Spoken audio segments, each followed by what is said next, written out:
Welcome to Throwing Fits the Afters. Uncut bonus content for our best friends behind the paywall. This week we're fucking around with Jimmy, with Larry, right after podcasting for, what was that, an hour 45? Something like that. With W, David Marks. W. A good old boy. Our favorite expat living life to the goddamn fullest in Nippon, which is Japanese for Japan. Yeah, I'm familiar with the term. How you doing, Lawrence? I feel like that was a very lively, spirited, big brain, but not too big brain podcast, which is, I'm glad that we kept it in the realm of idiocy for guys like me and you.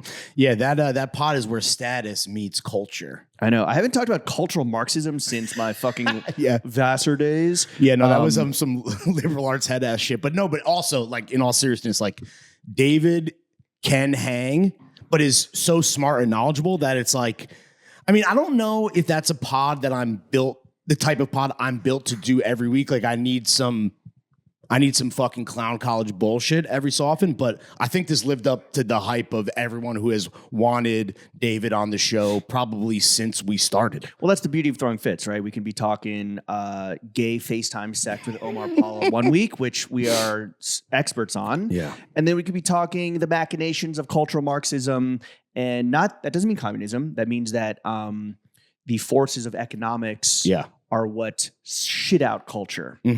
Right. I just loved hearing about the 4 pillars of good taste. He like legit, well, it's like hip hop, bro. Well, breakdancing, graffiti. That was gonna be my joke. Okay.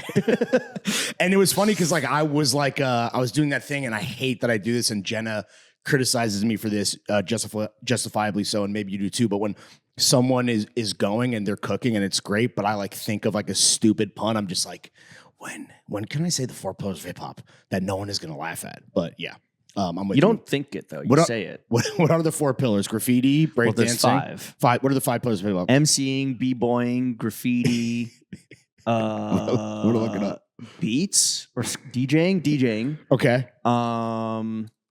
And I don't know, the fly shit. I don't know what is. Yo, wait, hold on. Let me do it one more time.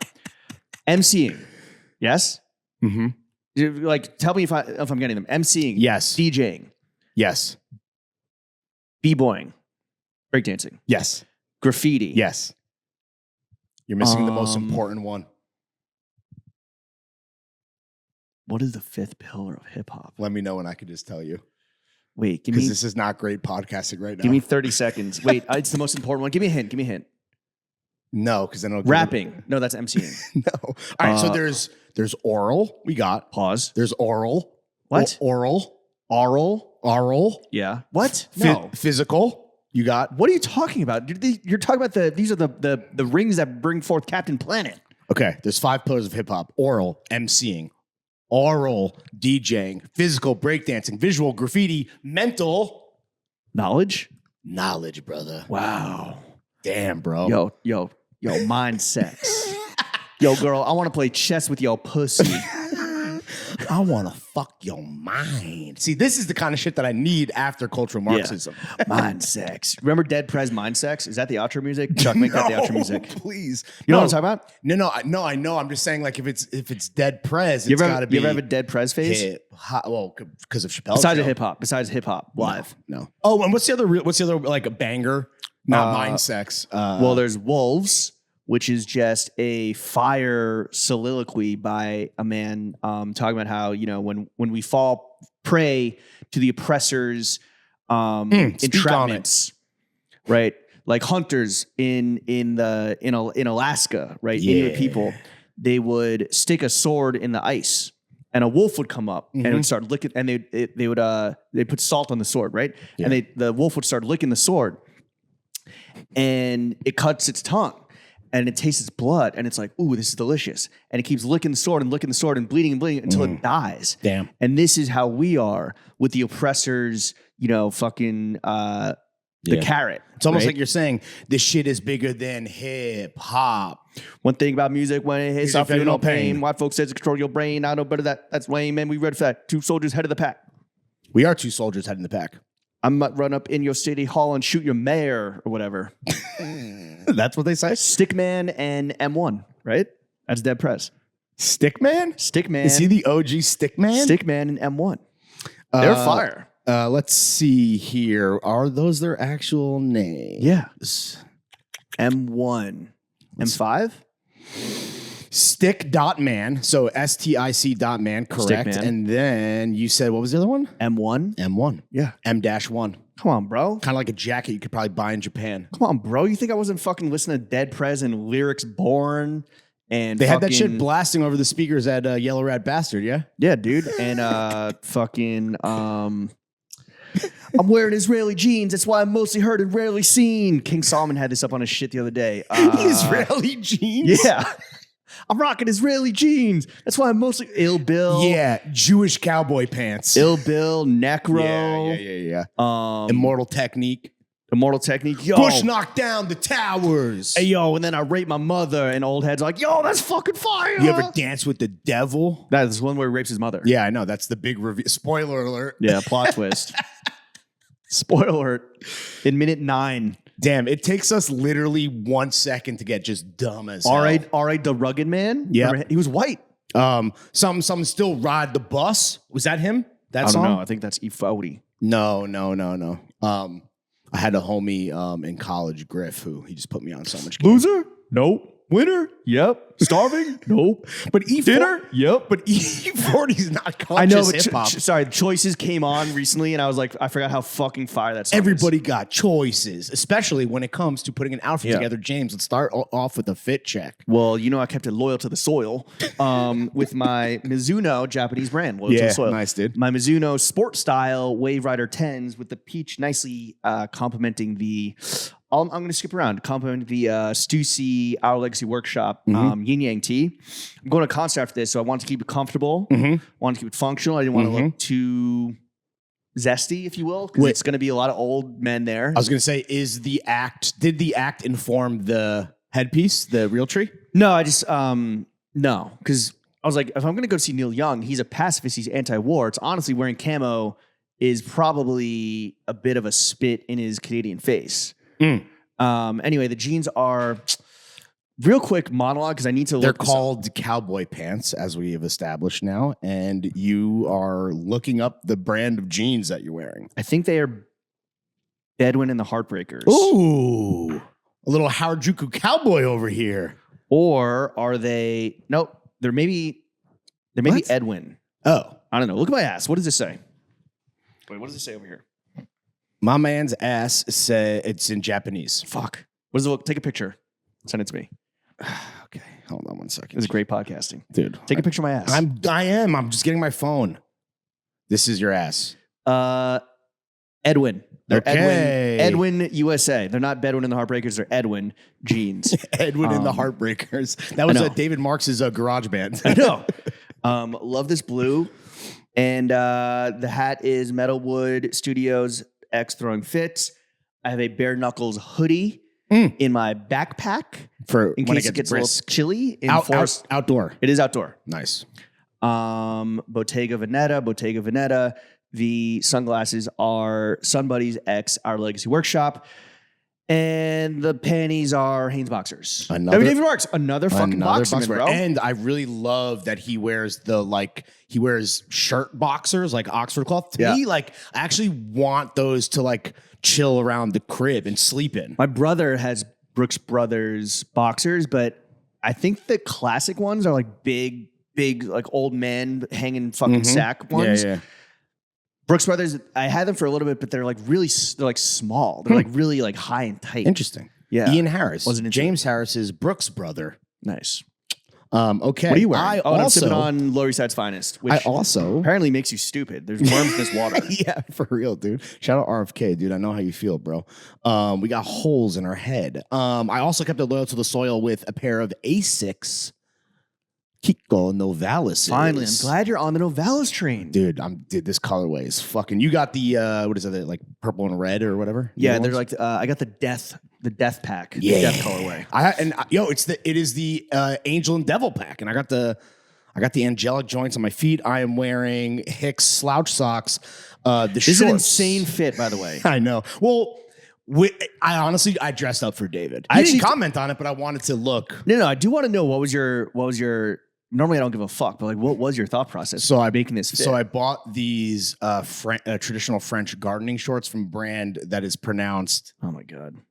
Laboureur. And what? Laboureur. No, you say it. Laboureur. Let me see. Laborer. It's just laborer. No, but you have to pronounce it correctly, which is why I am saying it. Laborer. Laboureur. But the spelling is laborer, one who labors. No, they're French gardening shorts. Oh, that's crazy. But they are. But when we were talking about inseams, But these look like running shorts. no, look at these pockets, bro. These are fucking gardening shorts. What is a gardening short? I don't know, dude. They were in the dumper. Is this like an IG brand? No. Was this served to you on an IG sponsored post? Yeah. Oh my goodness! It's Garden Air, that brand that sells the fucking plastic kind of cloths. Why do I get all their fucking sponsored stories now? Because they are targeting listeners of Throwing Fits, and it worked on me because, yes, I wanted traditional French gardening shorts. From a brand called Les Belair. Les Belair. They are short, wide swangers. Wide boy swangers. The roll neck is J. Crew.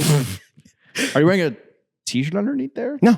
It's cotton. So my fit. So basically, it's like this. Today is kind of maybe or earlier today, before we sat down to cut a nearly 2-hour pod with the goat. It was a shorts and hoodie weather day. So I said, you know what? Maybe I'll do roll neck and shorts. Okay. Shorts and roll neck weather. I don't know.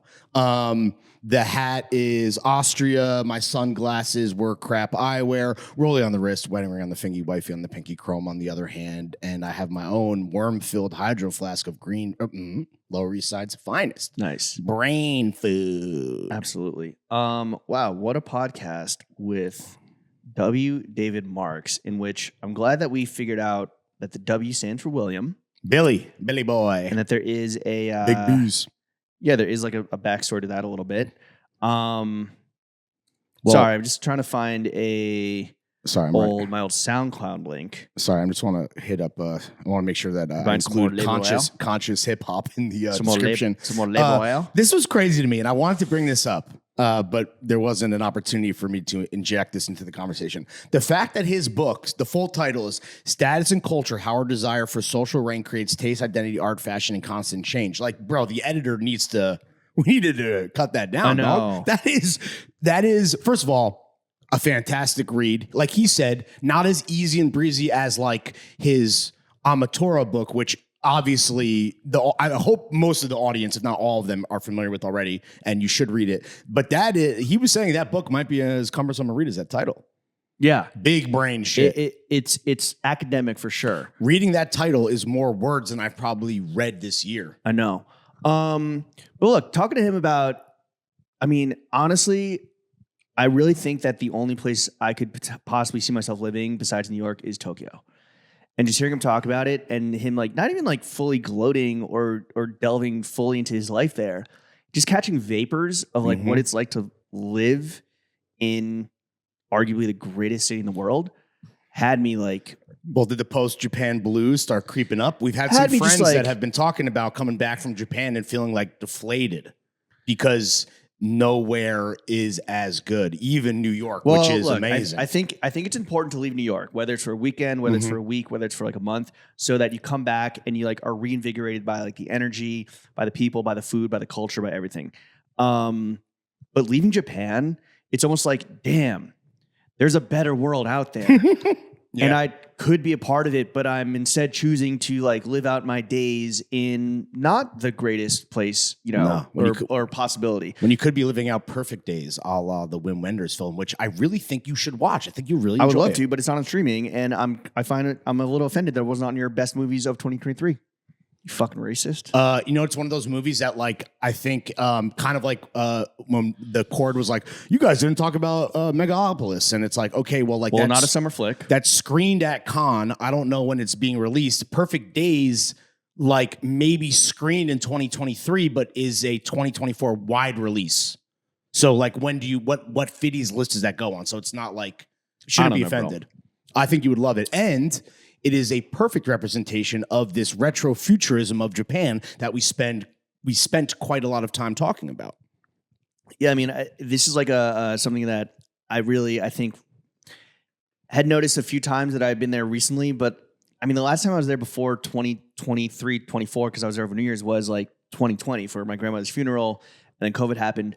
But you know, the aesthetics of like the subway, of like the fonts, of like the advertising is very much like what Tokyo was always kind of held up as this beacon of the future, this technological marvel, this wonder. Where, and we talked about this, where like really Seoul, Korea is kind of like taken over as like the futuristic, and cities in the Middle East as like the future urban environments. Tokyo is Blade Runner. Seoul is Blade Runner 2049. Sure. Movie reference. But yeah, what Tokyo has, it essentially, in a lot of ways, it looks like, and retrofuturism is this like art movement or school or style, I guess you could call it. Keep talking. In a lot of ways, Tokyo in 2024 is what people in 1984 thought like the far future would be. If that makes sense. No, you're right. Because retrofuturism is a movement in the creative arts showing the influence and depictions of the future produced in an earlier era. If futurism is sometimes called a science bent on anticipating what will come, retrofuturism is the remembering of that anticipation. There it is. And one instance where I like really, it kind of like clicked with me was I was up in Hokkaido with my dad. We were staying at this hotel that was like, definitely at one point, like the pearl of the, you know, this one town in Hokkaido or whatever. Now it's just kind of like, it's a little rundown, it's a little shoddy. It's still really nice. But between the beds, and we're staying in different rooms, but I was in a room with two beds, and between the beds, like the night table, right? Yeah. And it had a built-in like radio and like telephone that looked like some shit in the Jetsons, where it's like all knobs.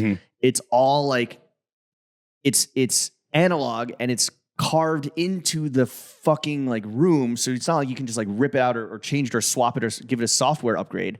It's not touchscreen. It is very tactile. Like the knobs click and they feel heavy. I love that. Like an old car or something, or, you know, like an old fucking machine. And you see it in like every subway to get a ticket. I mean, they have like, you know, kind of just like Bluetooth or whatever, just like touch pass technology now with cards, but you can't just get a ticket, or you can like reload, put money on your card. It is like you hit a button and the button goes in. It is not like a touchscreen, you know, iPad ass type shit. I like my machinery like I like my women, with heavy knobs. Hell yeah, brother. You like to push their buttons. And it's really nice. cool. It's really cool right now, but it is also just like, oh shit, like okay, like this as a technological wonderland, like yeah, Tokyo has seen its heyday kind of come and go, which is totally fine. You know, I don't think it's trying to be like you know the wonder of the 22nd century in 2024. And hearing David kind of like affirm that and talk about it, I thought was like one of the most interesting parts of the podcast for me. Yeah. Something very interesting that I would like to ask you about. So you were in a hotel room, and your room, which you're staying in by yourself, has two beds, right? Yeah. Was one bed for sleeping and one bed for masturbating? No, one was just like to put clothes on. Oh, okay. You masturbate. I masturbate in the bed I sleep in. I come where I sleep. He's a man of the people. He busts where he sleeps. I nut where I sleep. Let me ask you this, Lawrence. As someone that has not had the privilege to visit the land of the rising east. However, I know you're very familiar with one of its crucial exports, John's. What are your favorite Japanese brands right now? That wasn't a fart. That's a chair.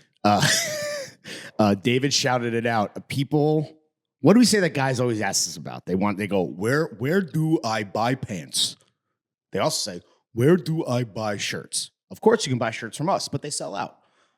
He mentioned a brand he had done some work for that I think make, hands down, the best button-down shirts, we'll say that, specifically in the world, and that is Kamakura. Kamakura, the amount, and this is not a brand that I'm on Flow Team for. As you know, I am very stingy when it comes to my shekels when I spend my hard-earned, quote unquote, hard-earned money on Jones and Kamakura.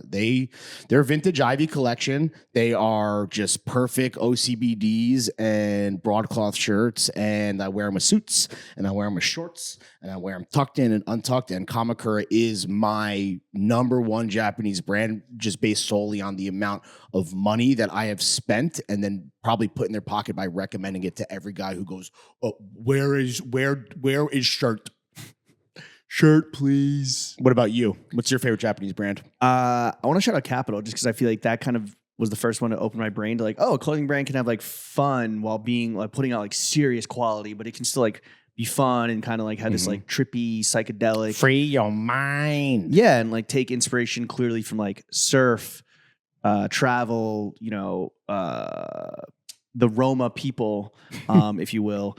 And not just, be like, hey, like we're making the best denim. Right. We're making the best tailoring, which is cool and admirable, but it's like, I don't know.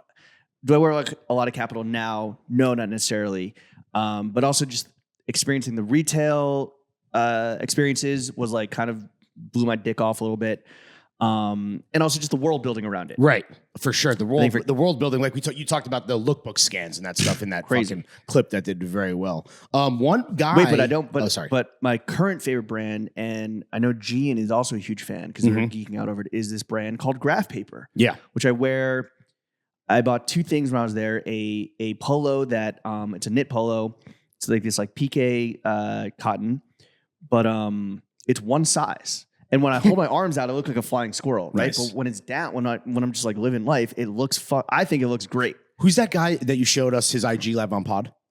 His name is Ryo Takashima. So this guy's pretty popping, and 292,000 followers. Damn, the last time that's a lot. But when you were showing that to us in terms of like giving a visual representation and an avatar for the quote unquote big fit, I immediately fucking smashed the follow for this guy live on pod. He looks incredible. Yeah, he's fire. And like, look, the oversized polos is like, there you go, very much a thing. So they do kind of, it's more like classically Japanese in that they do like, a finite number of things, and they do each one like, we have this pair of pants in this fabric, 3 different cuts, 3 different colors in each cut. Yeah. Is Graph Paper. Available soon. Yes. At a store opening soon in Brooklyn that we'll have more information on shortly. And I also have some like, giant trousers from them that are like big, but not too big. Like not comically big, but I wear them.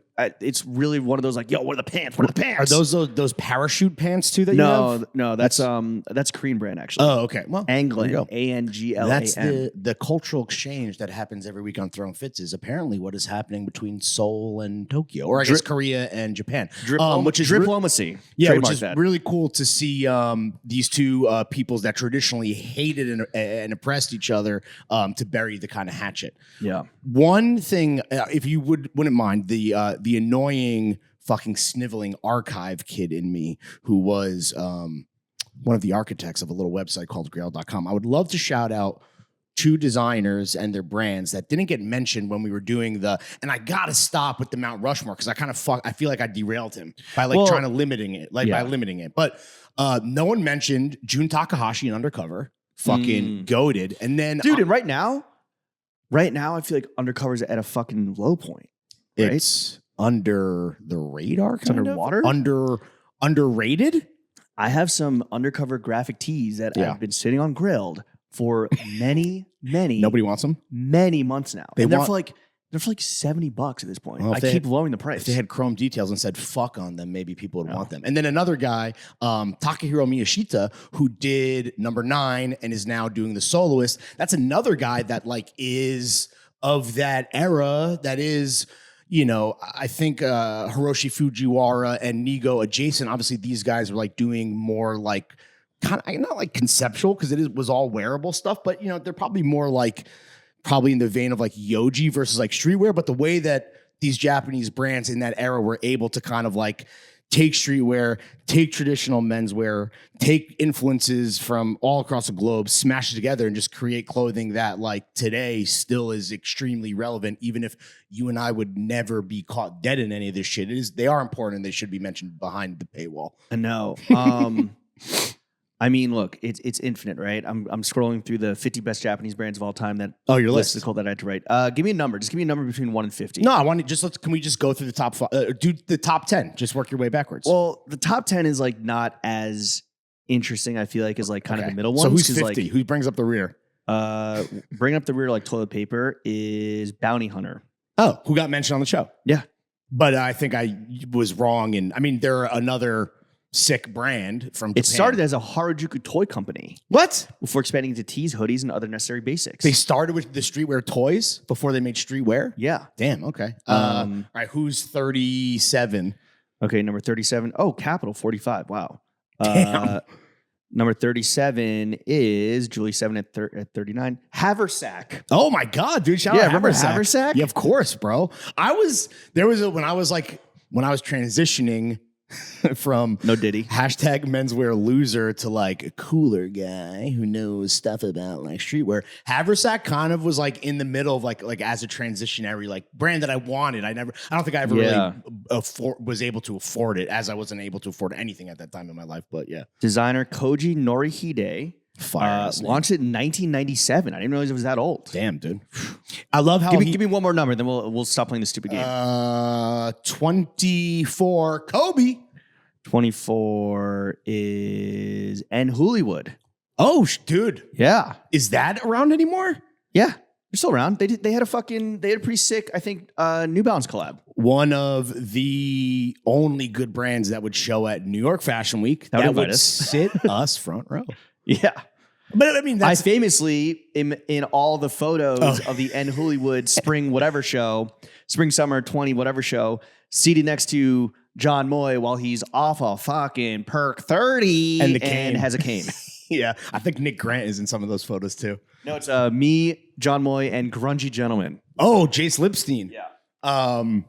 I thought I was in those photos with Moy, maybe from another show, but I have some cane photos too. And Hollywood had a nice little 1906 R collaboration. Oh yeah, those are pretty good. It's a three-way with Invincible. What's Invincible? Jesus, I don't know what Invincible is. Damn, a fucking menage a trois. Yeah. Challengers. Yeah, dude. I mean, there's so many. I mean, David said it best himself. He's like, you could talk about good, influential, relevant Japanese menswear brands forever. I know. There's like literally like no end in sight in the amount of like just talent and sincere enthusiasm that country has for what we have decided to base our entire livelihoods around. And the respect, it's an offshoot of the respect for the craft, which you talk about, where it's like, yo, when you see whether it's a guy cleaning Japanese toilets or the person that's like their job is to like fold the tissue paper around like a new John, the fact that the emphasis or the philosophy is to do it to the best of your goddamn God-given abilities. Yes. It is like you come back and you're like, I'm inspired to like, do everything right. Last question before we got to get out of here, because I got to go to Neil Young. Favorite Japanese movie? No, I want to do favorite Japanese cuisine. Favorite Japanese movie? I have so many movies that I love that take place in Japan, and I'm not going to out here. I'm not going to starring white people. I'm not going to be out what here. What you got to do? You got to get yourself tap into the Criterion Collection and watch every Kurosawa movie. No, fuck Kurosawa. Not fuck Kurosawa, but Kurosawa, whatever. 101 shit, right? Ron, fucking Seven Samurai. Seven Samurai. You got to get yourself a copy of The Sword of Doom. Fuck yeah, dude. Starring Japanese acting legend Toshiro Mifune. Okay. I think he plays sort of the tail end of his career. I think he was one of the OG stars in like the 40s and the 50s. Mm-hmm. But he's driven insane by the sword. The sword gives him power, but it also drives him mad. And it's a fucking slasher. I actually have an answer. I forgot. Well, I'm not done talking about Sword of Doom. You want to interrupt and tell yours? Like fucking, what is it? Michael Douglas in Black Rain?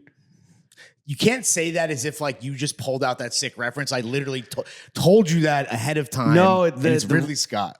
The reference is you're interrupting me talking about my Japanese movie. Like Michael Douglas interrupted, Japan's Hollywood by just. It is a Hollywood movie that they did film in Japan. Anyway, Sword of Doom. Toshiro Mifune. Directed by Kihachi Okamoto. Mine is from 1989. It is called The Violent Cop. It has fucking awesome fits, and the title is pretty self-explanatory. And Yeah, it fucking rules. And it's what's his face? Takeshi. Pete Takeshi is like his nickname. Takeshi 6ix9ine? No, Kitano. You'll recognize him. This guy. Yeah. He's the lead. I believe he wrote and directed it as well. Oh, no, he directed it. What's your favorite Japanese cuisine? Dude, I can't. I really can't. Come say on, that. dude. We gotta pick one. No, I can't. All right, let's take sushi out of it. I can't. I mean, I love Japanese fried food. Maybe yakitori. Yeah. Skewersman. Yeah, yakitori. Like posting up at a yakitori bar outside a train station and just getting stick after stick after stick. Like my name is M1. I was gonna say it sounds like and just having some beers along to wash down the salty, smoky chicken is such a delight. I mean, yakitori is your sword of doom. Yakitori is my sort of doom. I mean, fried chicken, karaage, fucking miso soup. Like honestly, everything is like potato croqueta. A good miso soup hits so fucking hard. Japanese salad, Japanese breakfast, bro. You ever had Japanese breakfast? I'm familiar with the band, but no, I do know that Japanese breakfast for like someone such as myself, like definitely is more.